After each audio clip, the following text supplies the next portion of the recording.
और बड़ी खबर की तरफ इस वक्त रुख करने जा रहे हैं। इस वक्त की बड़ी खबर, अफगानिस्तान में तालिबान राज से पाकिस्तानी हुकूमत काफी खुश नजर आ रहा है। वहां के हुक्मरानों को क्या कुछ लगने लगा है वो आप तक खबर पहुंचाएंगे। मगर महाराष्ट्र की महाड़ कोर्ट से राणे को जमानत मिल गई है। इस वक्त की बड़ी खबर, 15,000 के निजी मुचलके पर यह जमानत मिली है। राणे ने उद्धव ठाकरे को लेकर दरअसल अभद्र टिप्पणी की थी, जिसके बाद ये पूरा मामला यहां पर सामने आया था। केस भी दर्ज हुआ, हालांकि अब जमानत यहां पर मिल चुकी है। 15,000 के निजी मुचलके पर यह जमानत नारायण राणे को दी गई है।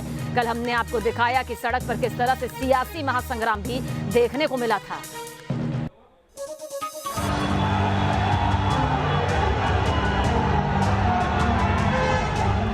नारायण राणे के घर की तरफ बढ़ती भीड़। राणे के खिलाफ गुस्से में शिवसेना कार्यकर्ता।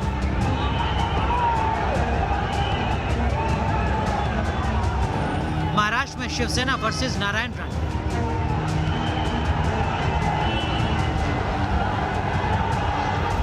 मुंबई और नासिक में बीजेपी दफ्तर पर शिव सैनिकों का प्रदर्शन।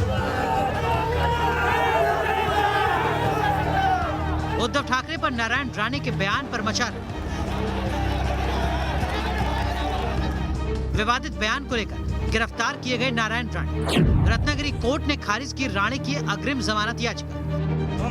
जन आशीर्वाद यात्रा के दौरान रायगढ़ में सीएम उद्धव ठाकरे को लेकर दिए गए विवादित बयान के मामले में केंद्रीय मंत्री नारायण राणे को गिरफ्तार कर लिया गया है। नारायण राणे के बयान को लेकर आज सुबह से महाराष्ट्र के अलग अलग शहरों में विरोध प्रदर्शन हुआ।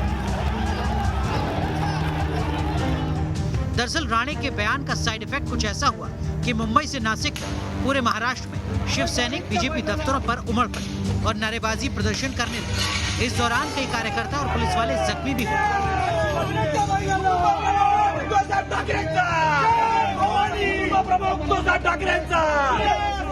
केंद्रीय मंत्री नारायण राणे के घर के सामने इस वक्त हम लोग खड़े हैं, जो मुंबई के जुहू स्थित है, जहां आप देख सकते हैं कि भाजपा कार्यकर्ता जो है, जो नारायण राणे के समर्थन में यहां पर नारेबाजी करने आए थे, शिवसेना को रोकने के लिए आए थे, उनको फिलहाल मुंबई पुलिस ने जो है वो गेट के अंदर रखा है। क्योंकि यहाँ पर ठीक नारायण राणे के घर के सामने जो है शिवसेना के कई कार्यकर्ता, सैकड़ों में कार्यकर्ता जो है वो यहाँ पर पहुँचे थे और उन्होंने नारायण राणे के खिलाफ नारेबाजी की, उनको चैलेंज किया, चुनौती दी कि वो सामने आए, फिर शिवसेना अपने स्टाइल में उनको जवाब देगी। लेकिन यहाँ पर मुंबई पुलिस जो है वो पूरे एक्शन मोड में थी। कई जगह पर लाठी चार्ज भी हुआ और कई लोगों को जो है वो इसमें, फिर चाहे वो शिवसेना के कार्यकर्ता हो, भाजपा के कार्यकर्ता हो, वो घायल हो गए। साथ ही साथ 2 पुलिसकर्मी जो है वो भी इस लाठी चार्ज में घायल हो चुके हैं। कुछ पत्थरबाजी हुई। केंद्र में मंत्री बनने के बाद नारायण राणे पिछले कुछ दिनों से महाराष्ट्र में जन आशीर्वाद यात्रा कर रहे थे। इसी दौरान रायगढ़ में उद्धव ठाकरे पर दिए उनके एक बयान ने तूल पकड़ लिया। राणे के बयान को लेकर उनके खिलाफ 3 एफआईआर दर्ज हो चुकी हैं। इस बीच रत्नागिरी कोर्ट ने केंद्रीय मंत्री नारायण राणे की अग्रिम जमानत याचिका खारिज कर दी। बीजेपी नेता और पूर्व सीएम देवेंद्र फडणवीस नारायण राणे के बयान से किनारा करते थे, लेकिन उन्होंने ये भी साफ कर दिया कि पूरी बीजेपी नारायण राणे के साथ खड़ी है। श्री नारायण रावजी राणे, इन्होंने मुख्यमंत्री जी के बारे में जो टिप्पणी की, हम उसका समर्थन नहीं करते। इस वक्तव्य के बाद जिस प्रकार से पुलिस का राज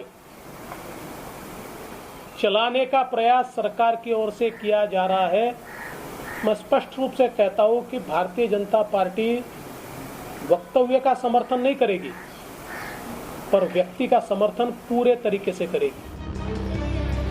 मुंबई की सियासत में नारायण राणे की पहचान फायर ब्रांड नेता के तौर पर रही है, लेकिन उनका एक बयान अब उनके गले की फांस बनता जा रहा है। एनसीपी नेता नवाब मलिक ने राणे के बयान को महाराष्ट्र का अपमान करार दिया।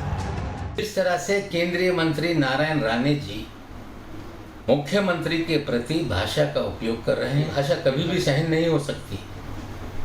समझना पड़ेगा कि कानून से ऊपर कोई नहीं, कानूनी कार्रवाई निश्चित रूप से होगी। जिस नारायण राणे को बाला साहब ने मुख्यमंत्री किया, उसी नारायण राणे ने बाला साहब के पुत्र की जो राज्य के मुख्यमंत्री है उद्धव साहब के खिलाफ स्टेटमेंट किया है, वो निश्चित रूप से आक्षेपार्ह है। नारायण राणे 16 साल की उम्र में शिवसेना में शामिल हुए थे। स्ट्रीट फाइटर की उनकी छवि से बाला साहेब ठाकरे भी प्रभावित थे। 1999 में नारायण राणे बीजेपी शिवसेना की सरकार में सीएम बनाए गए थे। हालांकि उद्धव ठाकरे को शिवसेना का कार्यकारी अध्यक्ष बनाने के बाद से राणे के सुर बगावती होने लगे थे। साल 2005 में नारायण राणे कांग्रेस में शामिल हुए। इसके बाद नारायण राणे ने अपनी पार्टी बनाई और फिर बीजेपी में शामिल हो गए। नारायण राणे सियासत के माहिर खिलाड़ी हैं। ऐसे में सियासी जानकार उनके बयान को जन आशीर्वाद यात्रा से जोड़ रहे हैं।